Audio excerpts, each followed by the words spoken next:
Dear Kuya Poy, ako po si Georgie, 24 years old mula dito sa Bikutan, Taguig. Gusto ko lang pong ibahagi ang kwento ko at humingi na rin ng advice mula sa inyong programang Heart to Heart dito sa True FM na lagi naming tinututukan sa trabaho. Ang totoo po niyan ay meron po akong totga o yung the one that got away. Siya po ay si Leon, 31 years old. Hanggang ngayon po kasi ay wala naman kaming label. Hindi niya rin kasi matanong sa akin kung ano ba talaga kami.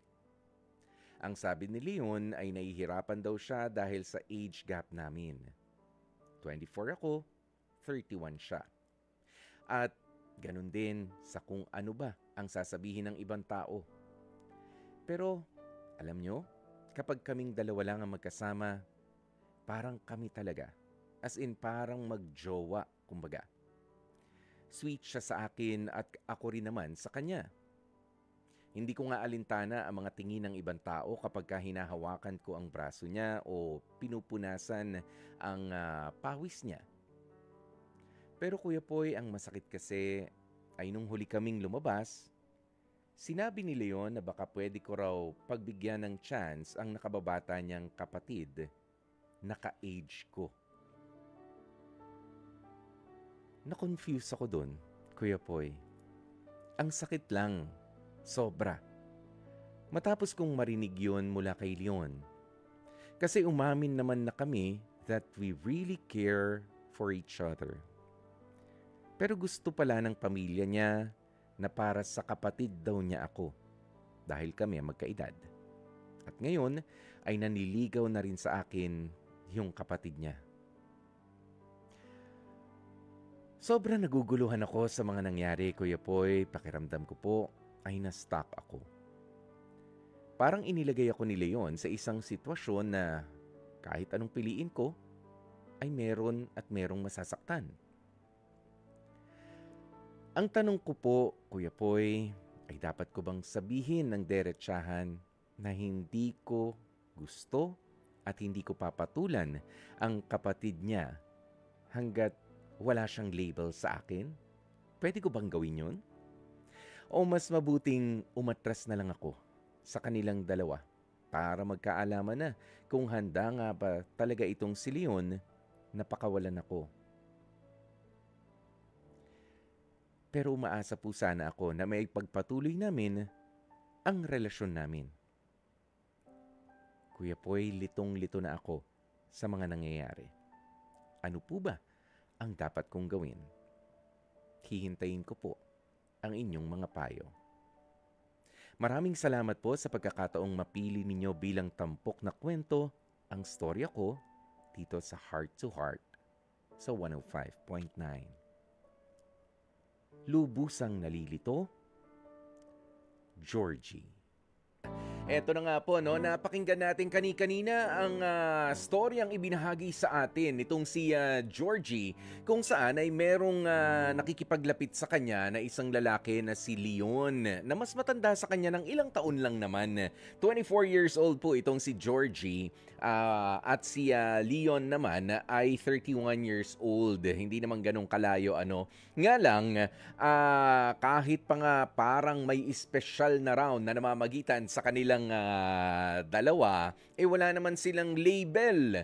At itinuturing ngayon nitong si Georgie na parang totga na o the one that got away. Itong si Leon dahil hindi na nga sila nagkaroon ng label at yung mas batang kapatid ni Leon ay nanliligaw pa dito kay Georgie. Ayun, gano'n na ba yun? Kasi ang alam ko kapag totga, kapag the one that got away, ay ito yung galing sa nakaraan nga. Nabigyan sana kayo ng pagkakataon, nga lang hindi natuloy. Pero ito parang meron pa rin pagpapatuloy eh. Parang at any time, at any moment ay pwede pa ring mabalikan yung sinimulan ninyo nitong si Leon dahil hindi naman talaga rin siya nakakalayo pa sa inyo dahil may connection pa siya doon sa bilang kapatid niya, yung manliligaw mo ngayon. Pero biruin mo yun, ipinakiusap yung sabi niya, mas bata yung kapatid ko, baka siya na lang yung manligaw sa'yo. Pwede ba yun? Ganun na lang ba yun? Dahil gusto raw nung pamilya, mas bagay sila, ganyan, ipagtutulakan mo. Nako, eto lang Georgie, isi-simplify ko para sa'yo. O, yung mga pangyayaring ganyan. Pero bago yan, eto na muna ang reaksyon ng ating mga kapatid. Sabi ni Gail Enriquez, ay kakaiba rin ang pamilya ha, ba't sila ang nagde-decide para sa'yo Georgie? Parehas mong iwanan muna yan. Oo, parehas mong iwanan. Run, girl. Oo. Ayan, sabi naman nitong si Charisse, I guess it's just the imagination of the girl that they have a relationship. Pwede rin ganun, ano? Baka naman nagiging nice lang itong si Leon. Oo, at itinuturing ka pala bilang mas nakababatang kapatid, kaya parang napapahawak ka sa braso. Kasi may mga binanggit kang ganun Sweet si Leon sa'yo. At ikaw rin naman sa kanya, hindi nyo alintana yung tingin ng ibang tao kapag nakahawak ka sa braso niya o pagka pinupunasan mo yung pawis nitong si Leon. Bakit? Hindi ba niya mapunasan yung sarili niya pawis? Yung mga ganyan. O baka hinahayaan ka lang being older nga sa'yo, ano? O dati na family friends yung turingan ninyo. Okay. Kung ganun man ang sitwasyon, baka nga, na-misinterpret. Na-misinterpret mo lang rin, Georgie, yung possibility na gano'n, ano? Na merong special na namamagitan sa inyo. Yes, special kasi family friends pala ang inyong mga pamilya. Pero to think na merong special kind of something na namamagitan sa inyo, other than friendship, ay baka iba. Baka iba. Okay. Ayan, may dagdag pa kanina si Gail, ano? Hindi ka naman laruan para ipasa doon sa kapatid niya. Patigilin mo na yung panliligaw ng utol niya. Ano to? Sharing is caring. Ayan, si Bert Ramento niya, Ramento, sabi niya, na-experience ko yan. Una, ako ang malapit sa babaeng always na kaming kumakain sa isang pinggan. Ang sweet, di ba? Kulang na lang yung label. Pero hindi ko nagawa yung parte kong yun. Kasi, anong tawag mo rito? Kasi nga, nag-alangan ako noon dahil sa recent relationship ni girl. Dumistansya na ako at ang sumubok naman ay yung dalawang brothers ko doon din sa babaeng nakalapit ko na noon. At ito ang naging desisyon ni girl. Better not to entertain my two brothers kasi kahit hindi raw ako nakapagsabi sa kanya ng totoong nararamdaman ko, ay napaibig ko raw siya. At yun ang dahilan, kaya mas minabuti niyang wala ni isa sa amin ang i-entertain niya pa sa pag-ibig. It happened noong 22 years old pa lamang ako. My point is, baka ganito lang rin ang gawin mo. Baka makatulong rin. Oo, nawala na lang pagbibigyan. Hindi pumwede si kuya. Eto nga, 3 pa sila pala magkakapatid na pumorma sa isang babae. Pero, hindi. Dahil sa naging special yung isa, wala na lang lahat. Wala na lang lahat. Palipasin na natin. Lipas na kayo lahat. Damay-damay na kayo. Magkakapatid kayo yung mga ganyan. Diba nga? Ayan. At, eto na nga, yung gusto kong sabihin sa'yo, no? Georgie, ang masakit nga kasi diyan sa pinagdaraanan mo ay yung para kang tama yung sinabi kanina nung isa sa mga listeners natin, ano, na para kang isang laruan na ipinasa na lang doon sa kapatid na mas bata dahil baka umiyak. At nagpaka-mature na lang kuno. Itong si kuya nagparaya na lang. Pero alam mo, sa larangan kasi ng pag-ibig, yung pagpaparaya, maraming maraming mga pamamaraan yan. Kayo naman ay wala pang label, wala pa namang ipinaglalaban nitong si Leon. Ayan, pero sabi mo nga, sa tingin mo, sa pakiramdam mo, gusto mo siya. Yun ang malinaw. Pero gusto ka rin ba nitong si Leon sa mga ipinapakita niya at ikinikilos niya towards you? Ay oo, gusto ka rin niya. O ilagay na natin na merong espesyal na namagitan sa inyo kahit papaano. Eh ang problema, yung gusto mo mismo, ayaw ka namang ipaglaban. 'Di ba? O dali-dali lang dahil sabi nung pamilya ganito eh. Sabi ni nanay, sabi ni tatay, mas bagay daw kayong kapatid ko. Sa kanya ka na lang. Ganun lang ba yun? Ganun lang yun. Mas matanda talaga sa yan. Yung nag-iisip niyan. At 31 years old, ganun lang mag-isip. O kasi, maintindihan ko pa kung talaga mga teenager pa o kahit nga, alam mo, yung mga crush-crushan lang, yung mga ganyan, mas bata pa sa mga teenager, 'di ba? Ay, magkasing edad kayo, 'di ba? Ganun tayo kapag ka pinagpa-partner sa mga kaibigan natin, na mga nakakalaro. Pero ito, hindi na to laro. 24 years old ka na, Georgie. 31 years old na si Leon. At kung ano lang ang idinikta ng kanilang pamilya, anong napag-usapan, yun lang ang without even saying anything na, teka ho, gusto ko ho kasi si Georgie. Di ba, hindi man lang niya sabihin na ganun? At kahit nga mas gusto nitong nakababata kong kapatid, nag-uumpisa na po ang aming pagkakaibigan. Walang walang paninindigan. Oo, yan ang gusto mo, Georgie. Oo, na kung ano lang yung sabihin sa kanya, yun na lang din ang susundin niya.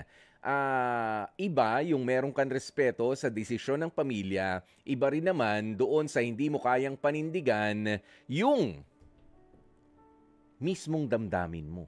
Kahit pa nga ito ay medyo sasalubong doon sa paniniwala ng pamilya. Masamang tao ka ba kapag sumalubong ka? Hindi. Sinasabi mo lang yung saloobin mo. Lalo na yan, tao. 'Di ba? Hindi lang naman yan parang alagang aso na aalagaan ba natin o hindi na pinagdidesisyonan. Tao, naliligawan, na makakasama, 'di ba? Na gusto mong i-build yung relationship mo para sa future ninyo. Yun ang pinag-uusapan dito. 'Di ba? May feelings ka nga sa kanya at ganun din naman yung kuya sa'yo. Papaano? Papaano ganito isipin mo na lang, Georgie. Pinayagan mo na manligaw yung mas nakababatang kapatid, which is yan nga ang nangyayari. Pinapayagan mo na nanliligaw ngayon, dadalaw, magkikita kayo nung kuya niya, dadalaw kayo sa bahay nila, di ba? Magkikita nung kuya. Awkward. Yan eh. Awkward ang datingan. Mag-uusap. Awkward na naman. Nagkumustahan, kasi nga meron kayong mga itinatago para sa isa't isa. Tapos ganito, palalimin pa natin ng konti. Hindi naman sa nagiging masyadong creative yung utak natin. Iniiwasan lang din natin, papaano kapag ka nagkatuluyan silang dalawa? Georgie at yung nakababatang kapatid. Nagkatuluyan kayo. Nag-away kayo mag-asawa. To the rescue si kuya kasi nga may nakaraan kayong friendship. Papaano kapag ka naging shoulder to cry on na si kuya? At kayo lang ang nandun. Matutukso kayong dalawa. So, papaano? Inihuhulog nyo lang pareho yung mga sarili ninyo sa tukso in the future. And that's taboo. Bawal na bawal yun. Di ba? Kailangan mong tanggapin na sa mga susunod na panahon, kapag ka nagkatuluyan kayo ng mas batang kapatid, well, depende na rin sa disiplina, depende na rin sa maturity, but then again, kung naging malalim nga yung pagsasamahan ninyo noong nakaraan. Paano kapag ganyan, kailangan mong mag-confide kay kuya, naalala mo, ay, iba pa rin pala ang mga salita mo. Oo, nung nayakap kita, ayan na. Halika na rito. Pinagkasala pa kayo. Papaano? Diba? Mapapanood namin kayo sa balita. Na babae, binugbog ng asawa o nahuli ng asawa kasama si kuya. Diba? Yung mga ganun. Dahil nga, meron talaga kayong mga itinatago pang feelings para sa isa't isa. Kaya Georgie, ang may papayo ni Kuya Poy sa'yo, which is halos ganun din ang may papayo ng marami sa mga nanonood at mga nakikinig sa atin ngayon. Tigilan mo na yung parehong yan. Marami ka pa makikilala at 24 years old, malaki ang mundo, Maraming iba't iba mga tao ka pa makikilala, hindi lang silang dalawa. Kung ayaw sa'yo nitong si Leon, hindi ka niya mapanindigan. At kung itong kapatid niya ang pinilit lang at napipilitan ka nga lang na tanggapin bilang manliligaw mo, patigilin mo na. Bilang respeto na lamang.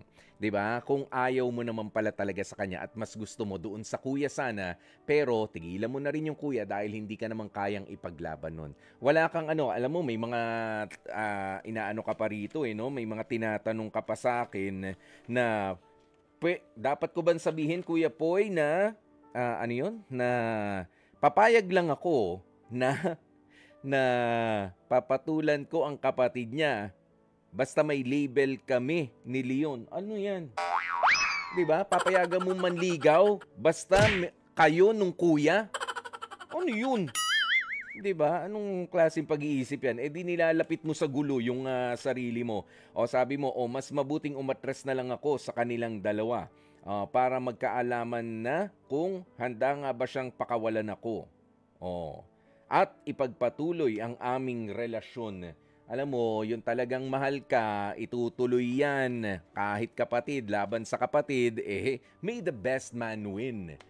Ganyan ang diskarte. Pero sa ganyan ay pinakikita nitong si Leon, I'm sorry, hindi talaga siya yon. Kaya naman, relax ka lang dyan. Malaki pa ang mundo. Marami ka pa mga bagong mga makikilala. Kumalma. Georgie, okay? Ayan, si Aaron Tolentino ay nakikinig ngayon kasama ang mga technical director na si Direk Nanding. May utang pa po sa akin na 150. Pakisabi nga po, magbayad na. Ay, nako. Aray ko. Ewan ko sa inyo. Kayo talagang magtsuhin.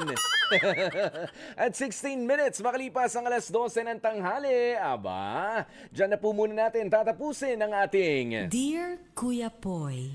Mga kapatid, dito tayo sa totoo. Dito na tayo sa True FM.